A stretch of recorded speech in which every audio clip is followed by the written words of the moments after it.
বর যাত্রী যায় কনের বাড়িতে, শত শত লোক যায় কনের বাড়িতে, এই বর যাত্রী কনের বাড়িতে যাওয়া এটা শরীয়ত সম্মত না।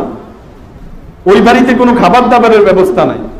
ওই বাড়িতে আপনি আবেদন করবেন আমরা 100 জন আসবো, 1000 জন আসবো, 5000 জন আসবো, 200 জন আসবো, 50 জন আসবো, এই ধরনের কোনো আবেদন করাই গুনাহ।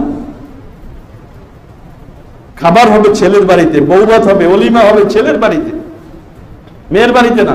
হ্যাঁ, বিয়ে শাদী যেহেতু মেয়ের বাড়িতে হয়, সেখানে তো যেহেতু আয়োজন হয়, উপস্থিত যারা যায়, যে কয়জন যায়, অথবা তারা যদি বলে যে আপনারা আসেন, সেখানে খাওয়াইলে কোনো অসুবিধা নাই। কিন্তু আপনি আবেদন করবেন যে আমরা বর যাত্রীতে 500 জন আসবো, বর যাত্রীতে 200 জন আসবো, এই ধরনের আবেদন করে যদি ওখানে খাবারের ব্যবস্থা করা, এটা হবে হারাম।